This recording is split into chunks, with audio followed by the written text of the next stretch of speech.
find the volume of 3 moles of H2S gas. ठीक है, find the volume of 3 moles of H2S gas. H2S बोले तो hydrogen sulphide. ठीक है, volume निकालना है और यहाँ पे दिया हुआ है एट एसटीपी।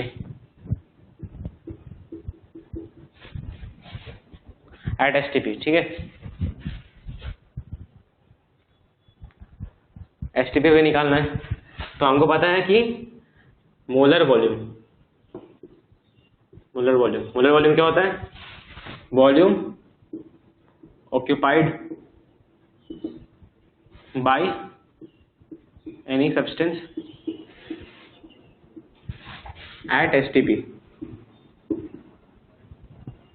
ये कितना होता है? Constant 22.4 litre. एक मोल तो वो ऑक्यूपाई करेगा कितना? 22.4 लीटर। मेरे पास कितना है? 3 मोल। 3 मोल कितना ऑक्यूपाई करेगा? 3 × 22.4 लीटर। ये कितना हो जाएगा? मल्टीप्लाई कर लीजिए 67.2 लीटर। तो ये सिंपल सा है। देखिए आप देख सकते हैं कितने सिंपल सवाल आते हैं। हम बस आपको कॉन्सेप्ट पता होना चाहिए कि क्या कॉन्सेप्ट है कि एक मोल में इतना 6 × 10⁻23 होता है और एक मोल 22.4 लीटर ऑक्यूपाई करता है एसटीपी पे, और एक मोल में मॉलिक्यूलर वेट अमाउंट ऑफ उतना ग्राम सब्सटेंस होता है मेरे पास। प्रॉब्लम है how much copper can be obtained, how much copper can be obtained by 100 gram of copper sulphate. ठीक है, मेरे पास कॉपर सल्फेट है 100 ग्राम, तो हमको पता करना है कि उससे हम कॉपर कितना निकाल सकते हैं। ठीक है, how much copper can be extracted from 100 gram of copper sulphate. हमको दिया गया कि कॉपर का 63.5 ग्राम इज मॉलिक्यूलर वेट।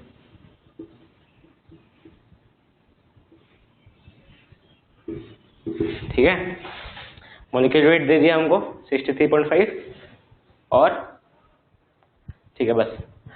तो देखिए सबसे पहले हमको पता करना पड़ेगा कि कॉपर सल्फेट का मॉलिक्यूलर वेट क्या है।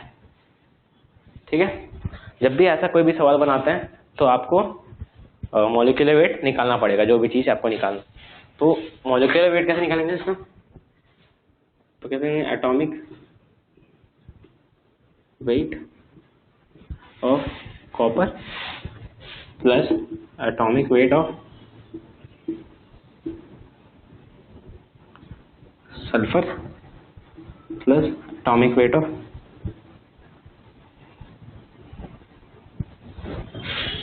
ऑक्सीजन, और इसको 4 से मल्टीप्लाई कर देंगे। क्यों? क्योंकि यहाँ पे 4 एटम है। ठीक है, ये सब ध्यान में रखने का। तो क्या होगा ये? Copper 63.5, atomic weight of sulphur का कितना होता है? 32 प्लस ऑक्सीजन का कितना होता है? 16 × 4। ठीक है, 63.5 प्लस 32 प्लस 64 64। ठीक है, ये कितना हो जाएगा? 150 160, ये जाएगा 159.5। ठीक है, सिंपल। हम कॉपर सल्फेट का क्या निकाल लिए? हम कॉपर सल्फेट का मॉलिक्यूलर वेट निकाल लिया। मॉलिक्यूलर वेट निकाल दिए। अब नेक्स्ट स्टेप क्या होगा? इसको मिटा देता हूँ।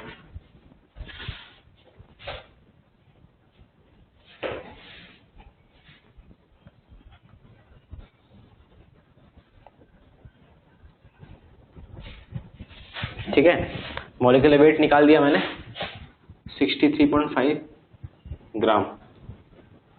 मॉलिक्यूलर वेट कितना है? सॉरी 159.5 ग्राम, ये है मॉलिक्यूलर वेट। अब मेरे को पता है कि 159.5 ग्राम 1 मोल होता है। ठीक है। तो 100 ग्राम कितना होगा? 100 ग्राम 1/159.5। सबसे पहले देखिए आसानी से करने के लिए, तो 1 ग्राम कितना होगा? 1/159 मोल, ठीक है। तो फिर 100 ग्राम कितना होगा? क्योंकि मेरे को 100 ग्राम दिया कॉपर सल्फेट, तो ये कितना होगा? 1 × 100 डिवाइड बाई 159.5। ये कितना होगा? 100 divide by 159.5 moles.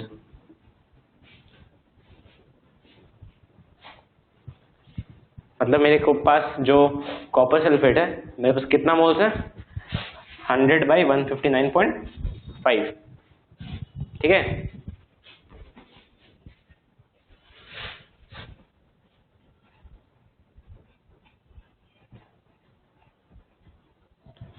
Hundred by 159.5 moles. मेरे को पता है कि 1 mole of copper sulphate contains 1 mole of copper, ये मैं जानता हूँ। 1 mole of copper sulphate contains 1 mole of copper. तो 100 divide by 159.5 mole of copper sulphate contains कितना? 100/159.5 मोल्स ऑफ कॉपर, ठीक है। जितना मोल ऑफ कॉपर सल्फेट उतना ही मोल ऑफ कॉपर। क्यों? क्योंकि एक ही कॉपर का एटम है एक कॉपर सल्फेट में, ठीक है। तो मुझे निकालना है कितना, हाउ मच कॉपर, मतलब हमको ग्राम्स में निकालना, कितना ग्राम्स। मेरे को पता है कि जैसे मुझे पता है कि 1 मोल में कितना होता है? 63.5 ग्राम कॉपर होता है। क्यों? क्योंकि 1 मोल जितना ऑक्यूपाई करता है तो उसको हम क्या बोलते हैं? Atomic weight. तो atomic weight of copper is 63.5, इसलिए तो 1 मोल 63.5 ग्राम ऑक्यूपाई करता है, ठीक है। बढ़िया। अब उतना मोल, मेरे पास कितना मोल है? 100 डिवाइड बाय 159. ये कितना ऑक्यूपाई करेगा?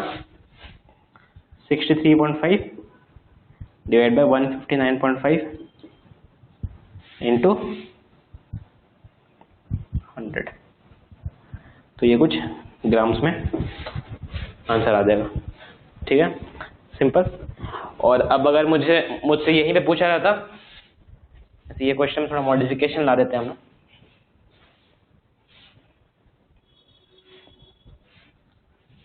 हाउ मच ऑक्सीजन एटम्स, इसको काट के ऑक्सीजन एटम्स कर देते हैं। तो यहाँ क्या होता? यहाँ तक सेम होता कि ये लाइन में मिटा देता हूँ।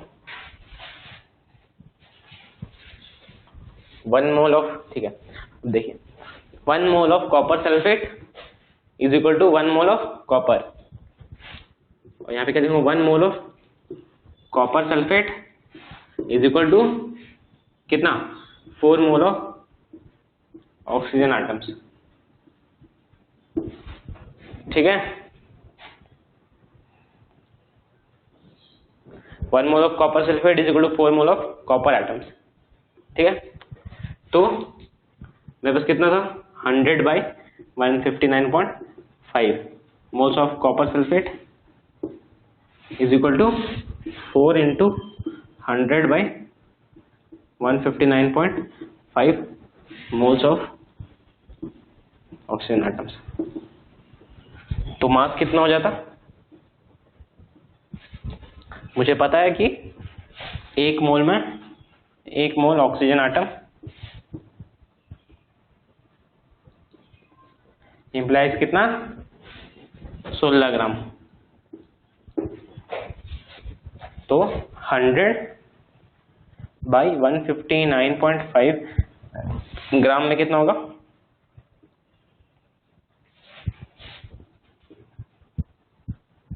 एटम्स कितना? 16 मल्टीप्लाइड बाय